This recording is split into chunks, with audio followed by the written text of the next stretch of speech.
ಇನ್ಫೋಸಿಸ್ ನಾರಾಯಣಮೂರ್ತಿ ದಂಪತಿ ರಾಜ್ಯ ಸರ್ಕಾರದ ಹಿಂದುಳಿದ ವರ್ಗಗಳ ಆಯೋಗದಿಂದ ನಡೆಸುತ್ತಿರುವ ಸಾಮಾಜಿಕ ಶೈಕ್ಷಣಿಕ ಸಮೀಕ್ಷೆಗೆ ಮಾಹಿತಿ ನೀಡೋದಿಲ್ಲ ಎಂದು ನಿರಾಕರಿಸಿರುವುದು ಭಾರೀ ಸುದ್ದಿಯಾಗಿದೆ.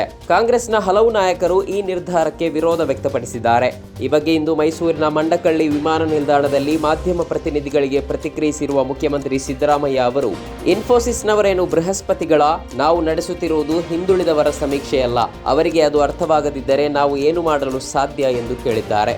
ಸಂಘಟನೆ ಕಟ್ಟುವ ಅವಕಾಶ ಸಂವಿಧಾನದಲ್ಲಿದೆ. ಆರ್ಎಸ್ಎಸ್ ನಿಷೇಧಿಸುವುದು ಸಂವಿಧಾನಕ್ಕೆ ವಿರುದ್ಧವಾಗುತ್ತದೆ ಎಂದು ನಿವೃತ್ತ ನ್ಯಾಯಮೂರ್ತಿ ಸಂತೋಷ್ ಹೆಗ್ಡೆ ಪ್ರತಿಕ್ರಿಯಿಸಿದ್ದಾರೆ. ಕಾಂಗ್ರೆಸ್ ಸರ್ಕಾರ ಆರ್ಎಸ್ಎಸ್ ನಿಷೇಧಕ್ಕೆ ಮುಂದಾಗಿದೆ ಎಂದು ಸುದ್ದಿಗಾರರು ಕೇಳಿದ್ದಕ್ಕೆ ಪ್ರತಿಕ್ರಿಯಿಸಿದ ಅವರು, ಬಿಜೆಪಿಯವರು ಅಧಿಕಾರಕ್ಕೆ ಬಂದರೆ ಕಾಂಗ್ರೆಸ್ ನಿಷೇಧಿಸುತ್ತಾರೆ, ಅದು ಅವರ ಆಟ ಎಂದು ಹೇಳಿದ್ದಾರೆ. ಉದ್ಯೋಗ ಸಿಗುವವರೆಗೂ ಯುವ ನಿಧಿ ಯೋಜನೆಯ ಅನುದಾನ ಫಲಾನುಭವಿಗಳಿಗೆ ನಿಲ್ಲೋದಿಲ್ಲ.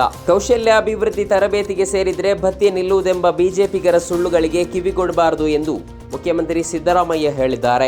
ಉದ್ಯೋಗ ಸಿಕ್ಕ ಬಳಿಕ ಯುವ ನಿಧಿ ನಿಲ್ಲಿಸಲಾಗುವುದು. 2 ವರ್ಷದವರೆಗೂ ಯೋಜನೆಯ ಪ್ರಯೋಜನವನ್ನ ಪಡೆದುಕೊಳ್ಳಬಹುದು ಎಂದು ಸಿಎಂ ಹೇಳಿದ್ದಾರೆ.